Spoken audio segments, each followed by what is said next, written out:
The Gameplan, presented by the Salisbury University Seagulls in support of alumnus Dan Quinn.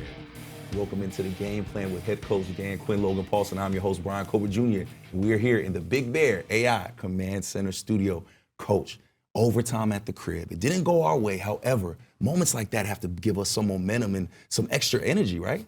I don't know about momentum, but man, do you love being in fights like that. It is the absolute best, Bryan, when you're in fights that go back and forth. You throw a punch, take one, back and forth, going into overtime. So I liked us raising our standards. And our goal was, can we get better from the week prior? Could we find things that we could improve upon? And so to see that take place, I'm excited about what's next, knowing that we raised it, in that week to say, this is what we want to see at practice. We want to see in the game. And so I'm certain we'll nail that moment when it comes again. It just seems like everybody's playing with a little bit more confidence since Madrid. Did something happen there that kind of galvanized that? Just some time away, or both of it, I would say. After you go through tough stretch, like having some space to emotionally, physically, mentally clear it and reset, knowing like set your jaw. This is what we have to go get done, and doing it together. That's what's the awesome part of our team. It's the connective group, knowing that like they are going to fight for one another, and that fight was on full display. It wasn't all perfect, and that's never going to be the case. But man, if we fight like that, we'll love the results on this next 5 games. And Coach, it has to help getting 1-7 back. Getting a guy like Terry McLaurin back, who's not only one of the best players on the field, but also a leader. How did he impact this offense, in your words? It's not just the catches that he makes, although they're significant, but it's also what happens to other players. Now there's another person that gets, let's lean to him, let's help to there, and now another player. So there's a bit of a multiplying effect when you add more playmakers onto a group. It's not just that one. It's because you can't double on one person knowing it's, somebody else could be exposed. But the experience, like the touchdown, coming back underneath where the rub route to Debo to him coming back underneath, like that takes timing, that takes, work to do that. And so, man, it was like instantly I could feel the energy, change from what he brought to the team. Yeah, and again, I was going to say, you said, kind of alluded to this, but like Zach has a huge day, and I think a big reason of it is because Terry's there, right? He's got a matchup on a safety, and that's one that he can win as opposed to drawing a better coverage matchup. What'd you see from him? And I'm sure it was great to see him be so productive. And matching corners, where's that going to go, and how's that going to look, and why, is Debo have a chance and other ones to go. So those things I think are important. So I would say it opens up other parts of the offense. And so when you add people into it, and so that's a really big deal. And since we're talking Zach, I have to add to it, top 5 all time now in receptions for a tight end. You continue to watch these guys come here and make history. How valuable is that for you as a coach, seeing guys continue to push the ball? Yeah, I think it's standards, Bryan. That's what you want to think of. Although we're not going to have a winning record this season, like we're building a winning program. And that takes habits, it takes standards. And so when you watch Zach staying after catching on the jugs, like he consistently does the things that are boring to everyone else, but he does them, and he stays consistent, and over again he'll do them, and you just can't help but notice like there's something that he's doing that I need to be doing. And so guys like he or Wags have standards that are winning, and that helps. And so seeing them consistently push for that, that's a big deal. With those guys specifically, are there players following around like little ducklings trying to It's hard to keep up with like a Wagner. Like I've seen many 5 a.m. in the weight room, for a little bit of time. The few, the proud, right? Yes, but to see it whole season, I don't see it as often. But there's definitely impact, tight ends, that they've made, seeing those standards. I think other positions too, there's insights to gain. Like, what'd you see? Why did you stop? What'd you see on this zone? So there's definitely things that you can see. And it also shows like you don't need, 8,000 different plays. Like, do this one over and over again. What's like the Bruce Lee quote of like, I fear not the man who's, has 10,000 kicks, but does one kick 10,000 times. That's Zach. Like certain routes that he can run down the red zone like over and over and over again. He doesn't get bored doing them. He can do it, at elite level. And Terry had, some of that as well in some of the routes. So it's a big deal to have him back. And Coach, I love you talked about that one kick, because sometimes it only takes one catch to make a name for yourself, and that's what Trey Burks did with that phenomenal snag, looking like Odell Beckham Jr. back there. Coach, talk about that play and what went right, because there's so many things that can go wrong in a play. But that play right there went exactly how it was supposed to go look like. As a play caller on offense, you want to know when there's tells. What is it, man? Is it zone? Because certain plays are better against man-to-man, certain ones are better against zone. And in Denver's specific case, they wanted to play more man-to-man down in the low red zone. So you have options. Where do you want to go? Those are matchups. And so for Marcus to know where to go, that specific throw, and to throw it up high enough that Trey, who's got the size and length, can go get it. And so he was the only one that was going to catch it. And so you watch him elevate at practice, and you say, okay, this guy's got real hops. But the one-handed part, that was a lot different. I think coming back from the game, my wife told me that Odell even had texted him at 13. So I thought, that's the game, pay him respect. That's the brotherhood of the NFL. And so it was definitely, you guys had a much better view than me. I'm on the field level, on the far side. So when everybody started yelling, I just started yelling. I didn't even see it. Must be good. Yeah. It's like, what the hell? I was joining in. That's what I'm talking about. I had zero idea how he caught it. So what's his process? I mean, he's new and he's kind of had some adversity to his career. Like, how's he been integrating into their brotherhood? He's even had some here in his first game, like finger split open, broken, surgery on that, so didn't get to come to Madrid, for the game, and knowing coming back, a splint on it to get it. If you had saw what it looked like coming in, you're thinking like, how in the hell is this guy going to play? But he's hungry, Logan. I think there's like a hunger to him about wanting to prove it, and I think we want to give him that space to express how he can play. And so he's worked his ass off from the time he got here, early mornings to get right, to learn it, and now he's getting even more playing time due to that. And so he's a guy, man, that's on the rise. And we always have space for people that love to compete. And so he is fitting that bill, perfectly.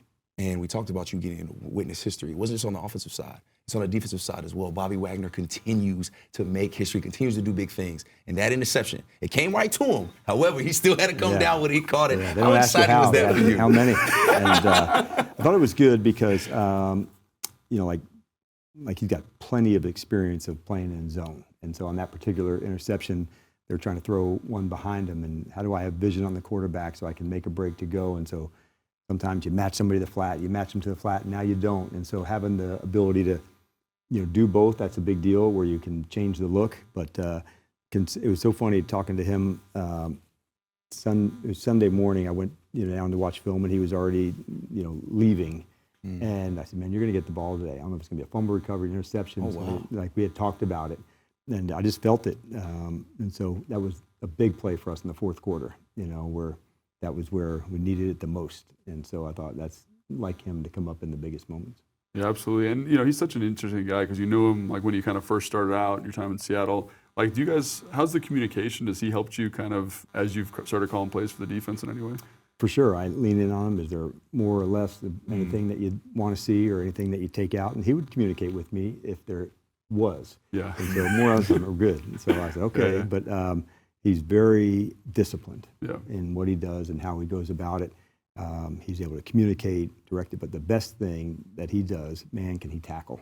He stays square. He's got leverage. He knows how to do it. Like everybody has that superpower, and like for him, that's it. It's tackling and space tackles, inline tackles, chasing. Like he just is rarely out of position. Like his spatial awareness of how to tackle is at a level that's like zero came from me in the coaching. This guy, like forever, is going to be known as one of the best tacklers in our game. And there's that intensity that Bobby Wagner carries. And I look at a guy like Daron Payne, same thing. We always say this on game day. Primetime players make primetime plays. And Daron Payne, once again on primetime, made some primetime plays. How great was it to have him back in the fold and kind of just seeing him be able to rise to the occasion? Yeah, I thought he'd have a chance to impact the game inside. When he and JK together, they're a problem. And so the running game was what I hoped it would continue to look like moving forward, but they were a big part of that, to create some negative plays, to be disruptive inside. And when you're playing, some safeties deep and not down by the box, you need these big guys to throw people around. And fortunately for us, they're more than capable of doing that. And Coach, this Minnesota team, in closing, has so many different weapons. There's so many different ways to get you, right? We don't know who will be playing quarterback. We don't know what it's going to be looking like out there. However, there are a lot of weapons out there. A guy like Justin Jefferson. How do you game plan for an offense like this? Yeah, I think you want to go back and look, over the last couple of years, and how they used them and what skills they're like. They've got a good system, in place. And so they may have new quarterback or, new people at different spots, but the system is consistent in how they go and attack. And so you want to look at those, find matchups. What'd you do? What'd you do differently? We've played them in the past before. What was effective, what wasn't. And so, we'll be ready. We got plenty of, ideas and thoughts of how to go about that. But you're right, tight end and receivers and running back, man, these guys got a fantastic skill group. And defensively, I like their backers. I like the speed they play. Yeah. They got safeties with skill. They've got rushers. So I like the blitz, a lot of different variations of zone. So catching run plays offensively, finding our ways to continue to move the chains. That's a big deal. We had a number of drives last week that were 10 plays, 11 plays, 18 plays. That's the best thing defensively you can, hope for is that your offense continues to, possess the ball and work down the field. So when we do that together, that's our best version of complementary football right now. And Coach, we have no doubt that y'all will be ready for tonight's game. But before we do that, got to get into film study with Logan Paulsen. Coach, we appreciate your time. We'll see you back in a second. Thanks, Bryan. Always great getting to sit down with Coach and Logan. Now, while they prepare for some film study, let's get into our Prime Player, brought to you by DC Prime, Loudoun's premier steakhouse. For dinner reservations or private dining, call 703-840-2099. And this week's Prime Player is wide receiver Terry McLaurin. In his first game back since a Week 8 quad injury, Scary Terry reminded everyone that he is a game changer and one of the premier wide receivers in the NFL. And the numbers he put up against the Denver Broncos prove just that. He had a team-high 14 targets with 7 receptions, 96 yards, and a crucial touchdown. Now, there's no question that 1-7 is a vital piece of this offense. Even on limited snaps and going against one of the best corners in the NFL, he still made his impact felt. Big shout out to Scary Terry, a big-time player making big-time plays. Now we are headed to break, but coming up, Coach and Logan are in the film study, ready to break down some Commanders highlights. And later on, Logan, Coach, and I will count down the kickoff. We'll be right back after this break. The Game Plan is presented by the Salisbury University Seagulls in support of alumnus Dan Quinn. And by the Maryland Lottery Fast Play Games. Play fast, win fast today. Please play responsibly.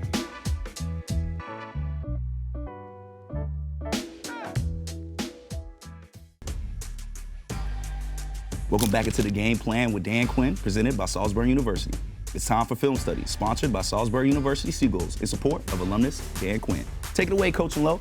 Coach, man, so many awesome things to talk about with this offense performance. I know it happened a loss, but there's still some things that I think are positive and good to highlight. One of them is Zach Ertz, and he's going to run a little bit of a cross here, but we're asking questions about him. It's the little seasoning that he puts on it that makes it really special. Yeah, and I think you see that here. Yeah, and getting in a big formation to spread it out, slot down here, empty back set, the tight end's up on the top. So sometimes it's getting big more to throw the ball and finding some spaces to go do that, but including protection chips along the way. I thought the big guys up front did a really good job protecting all night long, but having the nuance of how to run the routes, where to come, back inside, and finding the space in the zone, that's a great throw by Marcus as well. I was going to say, this is not an easy throw, man. He's got to kind of put it up over the top. Like these guys I think did a pretty good job of getting some depth here, kind of making the window cloudy, but again, that little bit of touch over top makes it go. Yeah, if you see the spacing and how you're trying to attack the field, there's vertical routes, people to hold the flat, and it allows this deep cross to find the void in the zone, and I thought just a really good throw by Marcus. Yeah, and you pointed out already, Coach, but the protection all night was excellent. And I look at like this matchup with Tunsil and then these guys on the interior battling, like it wasn't just one play. It was awesome, their performance all evening. So yeah, that's Marcus, and I, again, just love the dexterity that he's throwing the football with. And another play that I love, Coach, it's a simple play, right? It's just a little bit of like a dagger, but it's from the slot, right? Kind of this second into the zone. And just the ball velocity and the timing that these two guys have, right? Zach, Marcus, their connection. And again, Zach's able to find these matchups because Terry's back in the lineup also. And seeing Marcus deliver this one and absolutely rip it inside. Now is Debo's then one now on the cross. And, Terry on the one up on the vertical. So, like, now there's different matchups. How do you find the spaces? Who's going to take the under routes? And then for Zach to know when to sit it down, when to, knowing that, okay, I'm in a zone, I'm going to stay right here, complete the catch. This is a big deal. And again, the protection inside to absolutely rip the ball. Yeah, and again, like the O-line, and again, you talked about Terry running the cross here, but you feel the gravity of him, right? You see the linebackers get nosy down, kind of playing through this. And so everybody's got a role. Everyone's playing their part. That's right. You talked about the protection also, which is great to see here, right? Just clean, and it's just cool offense when everybody's doing what they're supposed to be doing. And Terry's now opening things up for others, just knowing that he's on the field, so that's a big deal for us. Yeah, love it, man. It's so fun to watch, like a well-executed play. And this one is one of my favorite throws of the night, kind of a little bit of a soft play action from the gun. But it's really the scheme. They're going to run kind of another dagger concept here. Bates is going to insert and pull this guy out. And you see the perfect window here, right? Debo, like you talked about, is going to run across, pull this Tampa player out. He's going to match this, and it just creates a nice throwing window for the quarterback. And the relationship between Terry and Mariota is just excellent. Yeah, the run action to start it, the whole thing to there, and then throwing the ball in the right location, knowing, all right, that he can sit it down and throw it down and away from the backer. That's going to be a first down. That's going to be a big play. He's not going to put it into harm's way, with the two-player running up all the way through. So sit it down, get the completion away from the backer, underneath the safety. And these are two guys who just played a lot of ball and know exactly where to go. And it's always fun watching this with you, Coach, because I always learn something. But seeing this here, like, he's being Terry's eyes, right? Yes. Terry's running the route, and the ball down and away protects him from this player here who's doing a great job getting good position. And so, again, that relationship with a good quarterback and a good receiver is just for the top receiver shelf. knowing where the defender is, like Marcus is not going to throw the ball up high into this space. So, like, Terry can almost anticipate based on where the defender is of where the ball location will be. So that's the experience. And, again, the run action inside, that delivers a lot, knowing that, hey, we're going to run, we're going to play physical at the line of scrimmage, and now it keeps it a clean pocket. Yeah, love to see it. Love to see it. And again, like, it was all night, these kind of high, well-executed pass plays here. And we talked about the run action. And I think people think play action pass, but a big part of that is the protection. Yes. And having a quarterback like Marcus, you mentioned his experience on the throw, like, he makes this thing go, right? Because he gets up here, or retargeting the protection. You can see the offensive line acknowledge it. We're going to push out to this player here. And it's those moments, they don't come up on a stat sheet, but it leads to an explosive play. Yeah, and that's the details. That's the extra walkthroughs going into a blitz protection. And then, as you can see, that Denver's got a great pressure package with the safeties to go, but allowing that protection now to get turned to that side.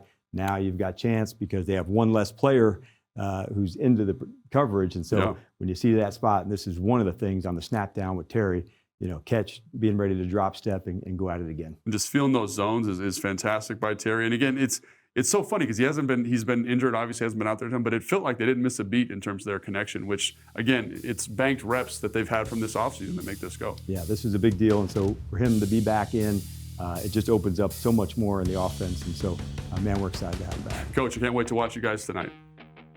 Shout out to Coach and Logan for that film study. Now, while they work their way back to the couch, let's get into our winning numbers, brought to you by Maryland Lottery. Please play responsibly. Surpassing Hall of Fame tight end Uncle Shannon Sharp for the 5th most receptions by a tight end in NFL history. Now, the only tight ends in NFL history with more receptions than Ertz are Tony Gonzalez, Jason Witten, Travis Kelce, and Antonio Gates. What an incredible milestone that only a handful of players have been able to accomplish. Congrats to Zach Ertz. Now, let's take a look at more of our upcoming competition. It's time for a competitive edge brought to you by FanDuel. Make every more and more with FanDuel, an official partner of the Washington Commanders. Now, Washington enters Week 14 coming off an overtime loss on Sunday Night Football against the Denver Broncos. But there's no need for our guys to hang their heads because they still put on an impressive performance. Against a top 3 rushing defense, our running back committee rushed for 143 yards on the ground. And quarterback Marcus Mariota found success in the air with 294 yards and 2 touchdowns. Now, on the flip side, Minnesota faced off against the Seahawks for their Week 13 matchup and lost 26-0, dropping to a 4-8 record. Now, Vikings second-year quarterback J.J. McCarthy missed the last game with a concussion, but the Vikings are hoping he clears concussion protocol. The Vikings have some weapons on the offensive side of the ball in wide receivers Justin Jefferson and Jordan Addison. It'll be an interesting matchup against our secondary, who have seemed to have found their rhythm over their last 2 weeks. The Commanders will travel to Minnesota for this NFC matchup, looking to get back in the win column. Now, we got to go to break, but be sure to stick around, Commanders family, because when we come back, Coach Logan and I will be right back to count down the kickoff and talk more about this matchup against the Minnesota Vikings. We'll be right back.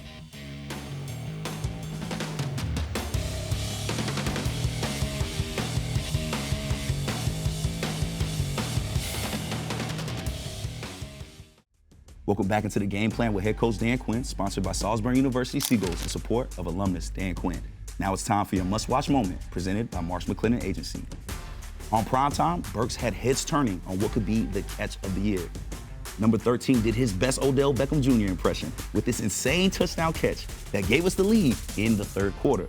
The stadium was rocking after this jaw-dropping play. What a way for Burks to make his mark in Washington on his second touchdown of his career. Now it's time for our countdown to kickoff, presented by SeatGeek. The most disruptive idea in ticketing, a ticket that works. Expect the expected. SeatGeek. Coach, as always, we appreciate your time. Now, this is a first of back-to-back road games for us. What is the key to getting a win on the road? out here in Minnesota? Yeah, the first thing's being able to handle the noise. You know, you want to stay on schedule, Bryan, offensively. You know, if you can make that equal, then man, you got an even playing field. So got to use the cadence, you know, as our weapon. Though we have different ways through silent. That'll be a big deal. Creating some takeaways defensively for us. That's going to be number one, top of the pile. Give our offense some more shots, some more cracks at it. If we do those two things, stay on schedule, make sure, you know, even that out, different cadences as we go, we'll be really ready to attack them. Now, I got to imagine our burgundy and gold fans will be making some noise too, so that'll help as well. Coach, we appreciate your time as always. This has been the Game Plan with head coach Dan Quinn, Logan Paulsen. I'm your host, Bryan Colbert Jr. See y'all tonight on the field. The Game Plan, sponsored by Salisbury University, was filmed at the Big Bear AI Command Center studio. Big Bear AI offers mission-ready AI for a rapidly evolving world, proudly protecting the Washington Commanders and its fans.